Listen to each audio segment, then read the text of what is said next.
Knocked away. Barnes against Butler. Barnes kicks to Curry.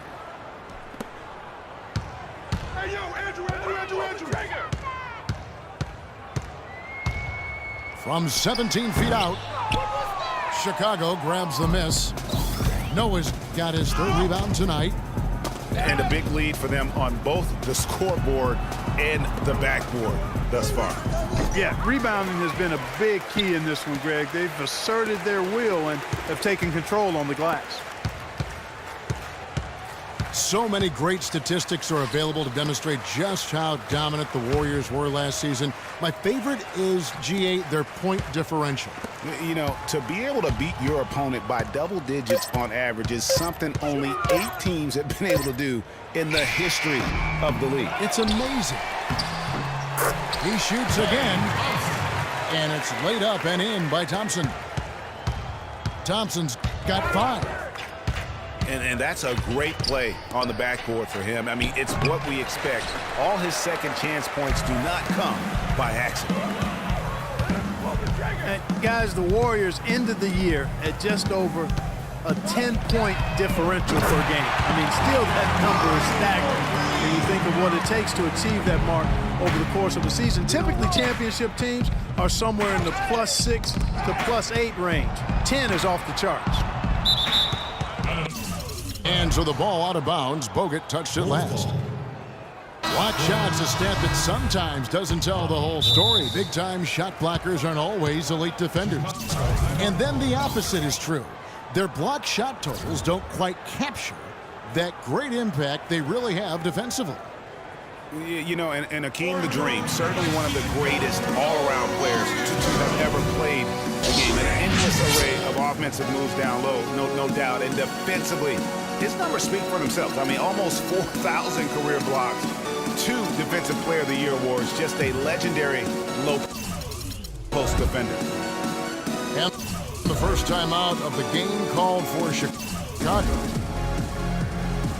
And you know what? That Warriors point differential was helped out a lot by their play at home. The home differential was almost plus 15 points per game. A lot of blowout wins. Scary thing is they set their starters in the fourth so often, they could have made those numbers even higher had they wanted. Ejuan Moore, he's checked in for Derrick Rose. Portis. And he finishes it off with a one-handed jam. Signature slam right there from the big fella. How many of those have we seen before? Curry against Moore. Lock at 6. Curry dishes to Bogut. Here's Green.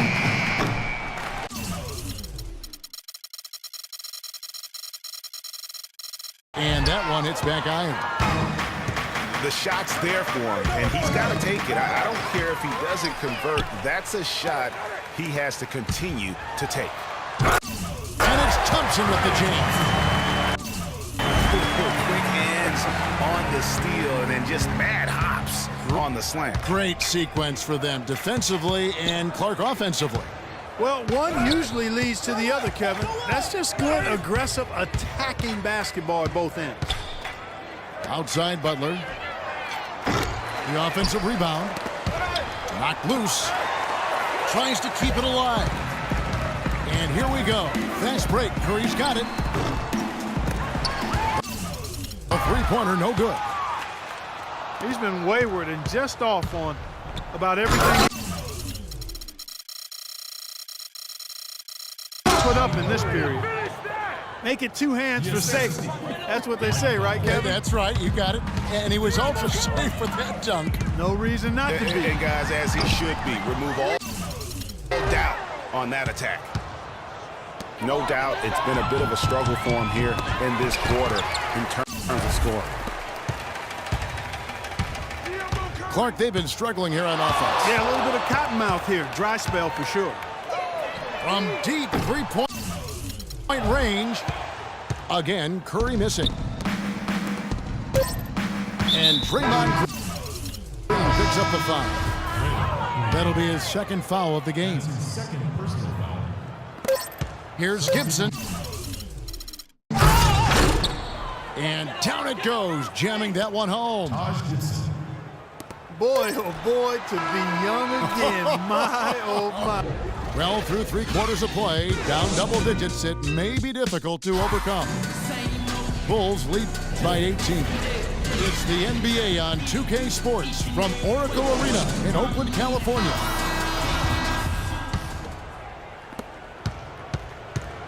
And thanks again for joining us. Let's see what happens here in the fourth. So the Bulls 5 right now. Rose is the 1 with Butler as the 2. Mirotić is out there with Pau Gasol. And it's Gibson in the pivot spot, manning the middle.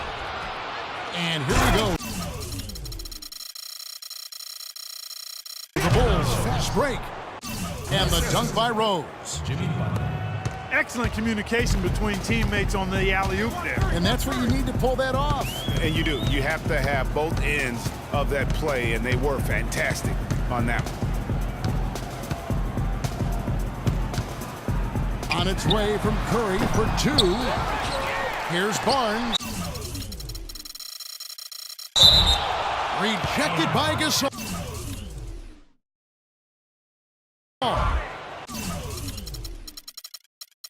And that'll be Golden State as it goes out of bounds. Warriors retain possession.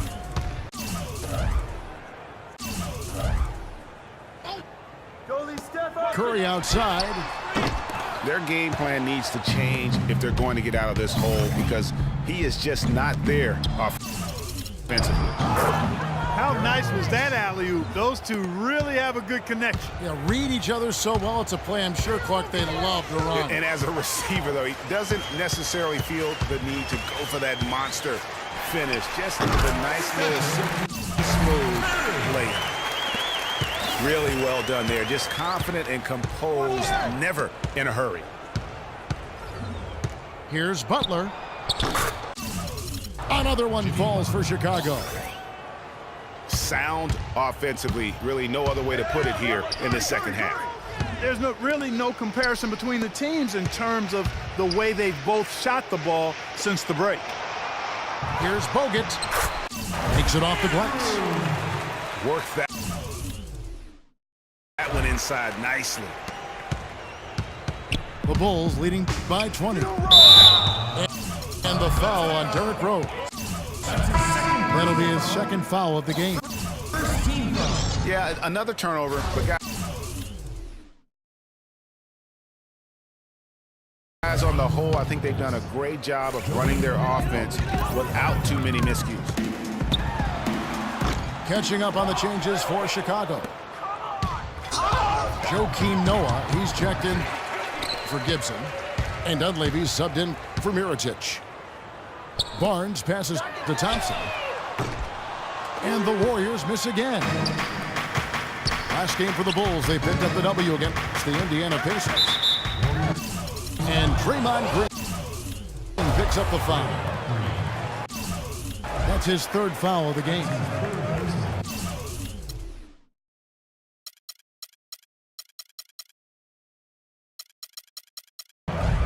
And it seems every season we see a player try and play through an injury. Sometimes it provides a boost with heroics, but it can lead to serious damage long term. It's a common practice we see, and some guys are pretty cavalier about it.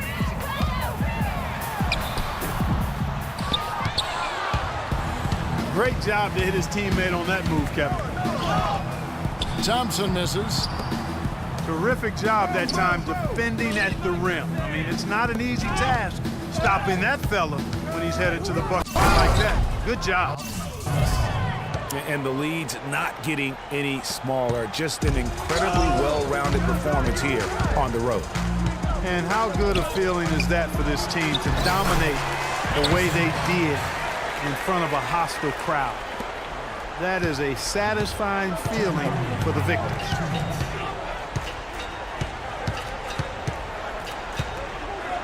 Rose with the ball. Picked up by Thompson. And it's out of bounds. Last touch by Thompson.